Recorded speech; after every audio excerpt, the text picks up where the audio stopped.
നമസ്കാരം, third eye ന്യൂസിലേക്ക് സ്വാഗതം. രാത്രി 7 മണിയാകുമ്പോൾ ഒരു സൈറൻ മുഴങ്ങും.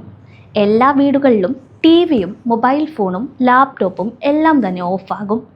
പിന്നാലെ കുട്ടികളെല്ലാവരും തന്നെ പുസ്തകങ്ങളിലേക്ക് കടക്കും. 9 മണിക്ക് അടുത്ത സൈറൻ മുഴങ്ങുന്നത് വരെ ഇത് തന്നെ തുടരും. കർണാടകയിലെ ഹലാഗ ഗ്രാമത്തിലാണ് ഈ വിചിത്ര സംഭവം. ഇവിടെയുള്ള നാട്ടുകാരാണ് കുട്ടികളുടെ പഠനത്തിന് വേണ്ടി എല്ലാ ദിവസവും 2 മണിക്കൂർ ഡിജിറ്റൽ ഡീറ്റോക്സിലാകുന്നത്. കുട്ടികൾ പഠിക്കുന്ന സമയത്ത് മുതിർന്നവരും ഇവരോടൊപ്പം തന്നെ ഉണ്ടാകണം. ഗ്രാമത്തിലെ പഞ്ചായത്ത് അധ്യക്ഷയായ ലക്ഷ്മി ഗജപതിയാണ് ഇത്തരത്തിലൊരു ആശയം ആദ്യം മുൻപോട്ട് വെച്ചത്. പിന്നാലെ ഇതിന് പൂർണ്ണ പിന്തുണ നൽകി നാട്ടുകാരും കൂടെ നിന്നു. അങ്ങനെ ഡിസംബർ 17-നാണ് ആദ്യമായി സൈറൻ മുഴങ്ങിയത്. കുട്ടികളുടെ പഠന നിലവാരം വർദ്ധിപ്പിക്കാനുള്ള മാർഗം തേടിയപ്പോഴാണ് ഡിജിറ്റൽ ഡീറ്റോക്സ് എന്ന പദ്ധതിയിൽ എത്തിച്ചേർന്നത്. ഗ്രാമപഞ്ചായത്ത് ഓഫീസിന് സമീപം സൈറൻ യൂണിറ്റ് സ്ഥാപിച്ചായിരുന്നു പദ്ധതിക്ക് തുടക്കം കുറിച്ചത്. ഗ്രാമത്തിൽ 2 സ്കൂളുകളും 17 അങ്കണവാടികളുമുണ്ട്.